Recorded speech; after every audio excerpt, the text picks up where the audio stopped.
and today's episode of Google Programmers Are the Best. Google programmers are absolutely the best. Simply the best. Better than all the rest. Let's look at the legendary work of these legends, Google programmers. So, yet another bug, because of course as we know, Google doesn't do any QA, right? That's why they are legendary. So this is their new interface, which includes an editor, which actually is pretty slick. Although, well, considering with the previous version, although that version was yet another highlight of the wonderful work that we get from Google, right? That the previous editor was atrocious, and it was allowed to sit and be that way for years. Just sit and be there. Very simple interface. Google, with the kind of money that they had, just allowed it to be public and in such a state to the point where they just bailed on it. And then all of a sudden they come out with this new interface, this new it's not just the editor is part of the package, but they basically rebuilt all of the inner workings of the YouTube backend in terms of how you set up your website, and you can see your videos and your analytics and all that good stuff. So you have the Creator Studio Classic, and now this is the new version. So I will give them credit that this is a beta version. So and I don't know if that's a new tactic now. Previously they would just release it, I guess, and then it would just have all these bugs in it. But now it's like, well, it's the beta version. So I don't know if that's the trick. But it is a beta version. Anyway, so the bug right now for today is when you go in. So I did a live stream on my channel, and I was talking about the upcoming stock market crash, and it is coming. It's always coming, but I think we're getting pretty close to another stock market crash, just statistically speaking. But anyway, I had a bunch of, it's a live stream, so I had like some technical issues, and I stopped to do a sound check, so I'm cutting that stuff out, right? I did an introduction where I was letting the music play for a while, letting people join. So that's only serves a purpose during the live stream for people that are doing the playback. They don't just sit there listening to music for like 2 minutes, right? So I cut that out. So very nice and convenient. Well done for the new editor. I will give credit where credit's due. This is actually a pretty good package. Still could use some work, little tweaks here and there, but overall, if this is all they ever do, I would be fairly happy with this. Now, once again, the implementation of your access to and manipulation of audio is severely limiting, and I don't know why that is. And it's very inconsistent. Again, Google programmers are legendary, right? So inconsistency in implementation. So the experience where you go to the YouTube app and you upload a video, and that's one of the best, like whichever team did that. Now that's no sarcasm. Well done. I mean, real-time filters. You just click on a filter and it applies right away. You have a bunch of music that's available. Now the selection doesn't match what's available online. Again, inconsistencies, right? And I don't know if it's because that sound is downloaded to your phone.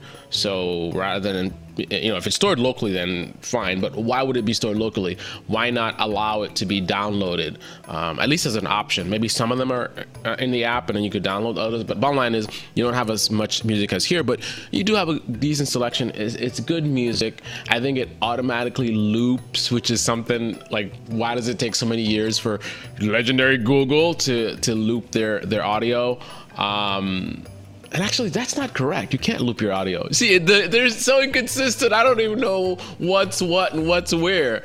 Because I think I remember, it doesn't loop currently.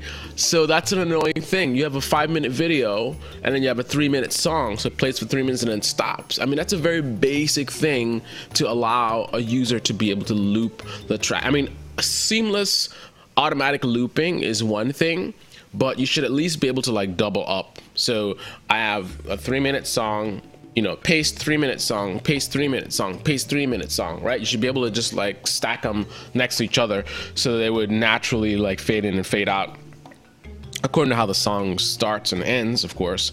So it wouldn't be the best thing, because then at the end of the song it would be fading out in the middle of your video, and then it would be fading back in. But still, that's far better than like a song plays for 3 minutes and then you have no music for the rest of the video. But other than that, pretty good implementation, pretty responsive, and really cool that I could literally just record a video, upload it, have some music on it, put a nice filter on it, you know, bang, bang, bang, and then upload it to YouTube. That's pretty cool. But here on this, I don't think you can touch the audio. I don't think I can adjust the audio levels. I don't think I can move the audio around. I don't even think we can add music yet actually here. I'm not sure about that, but again, it's beta, so maybe they need to add that. And you know what? If they put it there and it wasn't ready, I'll be complaining and saying, oh, da, da, da. So maybe they're actually doing something right for once, where they don't actually release something until it's finished. However, this particular thing that you're looking at right now as we speak, this is definitely an undocumented feature, aka a bug. It's a bug. So went in, did my edits, and then you click on the save button, right? See, it's all grayed out. That's why this is all grayed out, because I clicked on save. Now it says video is processing, please check back later.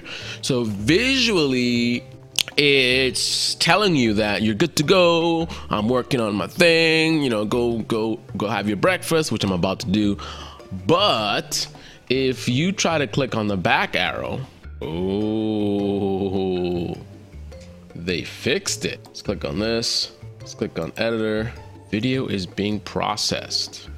So let me close this window and see what happens. See if it'll allow me to do that.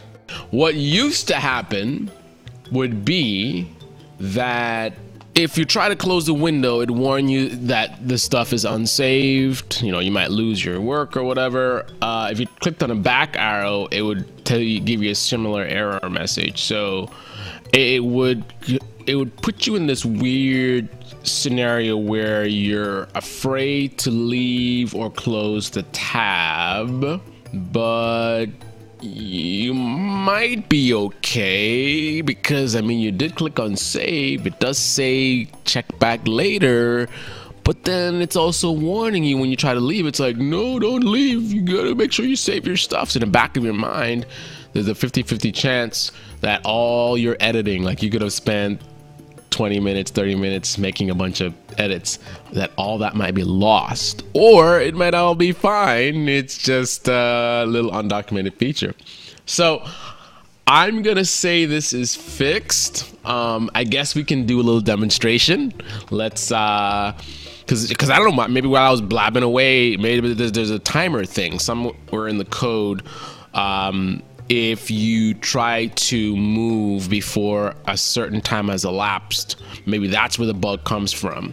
So what we can do is we can actually try to replicate the issue, right? That's a big part of bug reporting, try to replicate the issue. So let's do that. So I've got this video weekend fun. Let's try to edit this. All right, so here's the new editor. Let me see if I can find an edit point that's logical. All right, so I went ahead and made some edits to this video, just some basic trims. Trim here, trim there.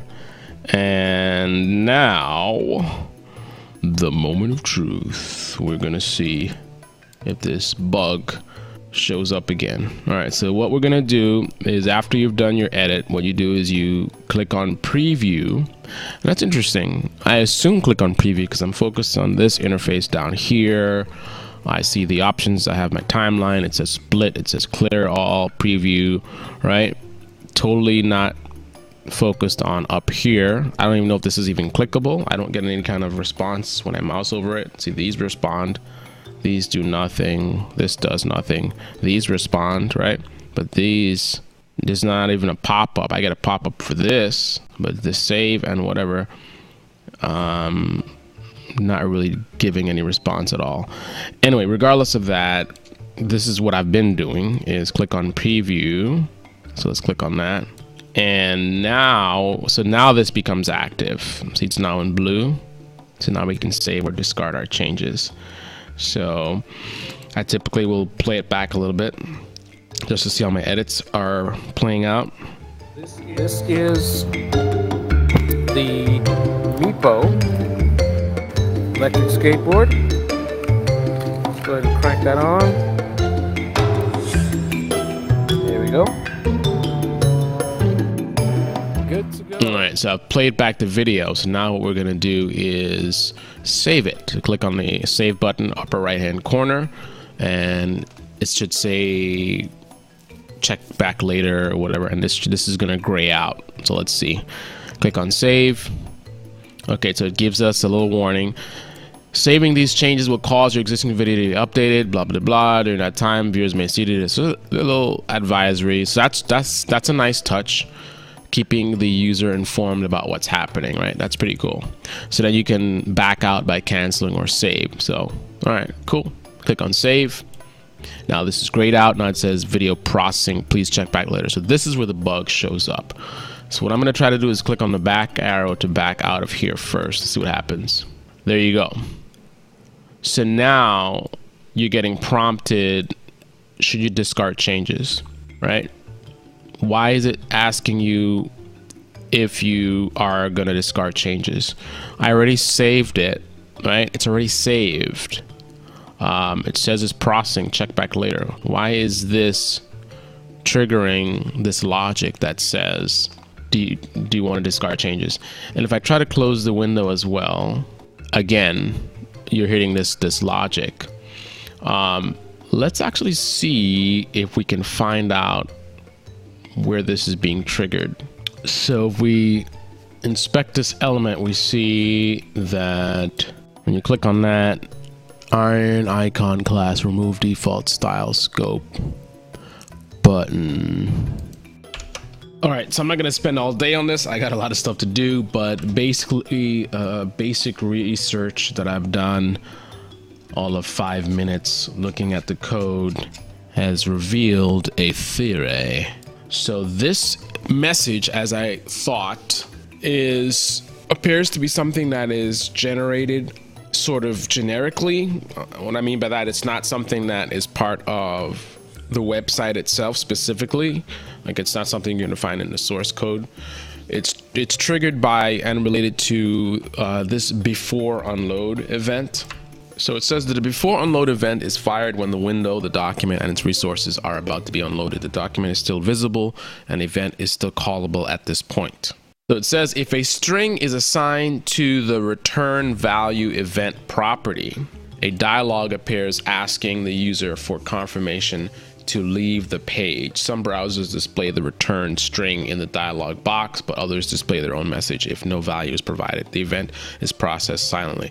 By the way, you used to be able to change this before unload text that you see, but they've no longer allow you to do that, I think as a result of bad people trying to trick users. So it's a consistent message all the time, so you don't have access to that message. So if we take a look down here, we can see the properties for it and we can see the return value. So the current return value of the event, the message to show the user. So if there is a value for this property, which is of type DOM string, then you're going to get that message.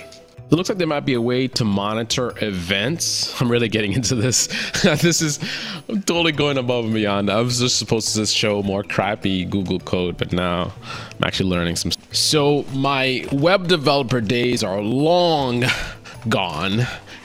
And with that in mind, I'm sure some of you listening are actual current web developers, can give some better feedback here. But my best guess here is that this is in fact where the problem is coming from. The fact that DOM content loaded, I'm assuming DOM content loaded is the return value, right? Because return value type is DOM. So I don't have a way to directly relate this to return value, but just by the fact that it's the same type, I'm making a assumption here. It says type DOM content loaded. I see here it says structure, a lot of information in here. YouTube action, YouTube navigate, cache. Ah, look at this. Return value false. Huh. That's interesting. Does that mean currently it's been cleared out? Because it's been a while. Maybe the edit is complete. Let me duplicate tab and see what happens. So it actually allowed me to back out of there. And it looks like the changes are actually complete. So that sort of killed the testing that we're doing, because it looks like the actual the whole point is you make edits, and while the edits are processing, it traps you in this mode where it thinks that changes are not saved, right? But once the edit's done, then it's no longer relevant. So I think return value was true when the problem is happening. It's false now because it's already done the edit. Now to confirm that theory, let's do a quick edit here. All right, so I did a couple of changes. Now let's preview the changes and let's save the changes. Let's see if the error pops up. So let's try to back out of here. Interesting. So it didn't do it there. Maybe it's the length of the stream. Let's test that theory. All right, so here's a 2-hour live stream. Let me find something to edit. Wait till it loads the sound. This looks cool, but it takes forever to finish loading up. I guess that's the animation. Okay, indicating that it's loading the sound. All right, so now the sound is loaded. Look for a point where there's not much going on. Let's zoom in. Okay, so let me do a cut here. So split and bring it there. Let's scroll down, look for another section. Let's do a split, and not a lot going on there either. I don't know if it matters how many edits I do. It's frozen. Okay, whatever. So let's just do a split. So we did a couple splits. All right, so we did a couple of edits to a very long video, 2 hours long. So let's do preview and save and get the warning. Let's click on the grayed out. Let's click on the back button. Then we get the error. All right, so let's do dev tools. In the console, let's add the monitoring of events. Let's also get event listeners. Okay, so that we have DOM content loaded. I just gotta find out where that return value false was. There you go, return value false. This is from the previous page. Let's inspect element. Click here. Aha! There we have it. Return value true. So this looks to be the source of the problem. According to the rules of before unload, if there is a value associated with return value, you're going to get that error message. Currently, return value is true. Let's try this again. I did another click. Return value true. All right, so now I think I understand how this works. So let's see if we can again replicate this. I'm gonna find a short video that I can edit so it'll update faster. All right, so here's a 5-minute video. Loads up right away. Video is being processed. That's interesting. So somehow is this another bug? Oh my goodness. So loading up another video, which is unrelated to the previous video, puts you in this infinite loop of videos being processed, and it goes away and it comes back and it goes away. I haven't done anything with this video, right? So this definitely is probably related to the fact that I have another instance of the video editor running that's processing something, and now it's confused. Let me see if I can sneak in here and do a quick edit. So let's go to trim and let's jump to here. Oh, this is crazy. Google, gotta love Google, man. Legendary. All right, so let's do a split when it comes back. Boom. All right, there we go. It's like cycling on and off. Let's do that. Oh wow, I can actually still do this even though the screen looks like that. I can still manipulate it. All right, so there is this. So this should be a pretty quick Edit. Oh wow, the preview option is not available. I can't cheat the system. Wow. Well, I wanted to show another Google bug. I got a lot more than I bargained for, but here's another bug. Google doesn't do QA. And their new excuse is, it's beta. Come on, man. Right. All right, guys. Thanks for watching. This is Computer Programming University, where learning is always fun, as it should be. And until the next episode, everyone be well. And definitely, if you enjoyed this video, click on the like button, subscribe if you're not subscribed already, and smash the hell out of that bell so you can get notified of future videos from this channel, and you're not gonna want to miss out. See you guys soon. Thanks for watching. Hire a Google developer today. Trust me, you're not gonna regret it. Or you might. I don't know. Anyway, ciao.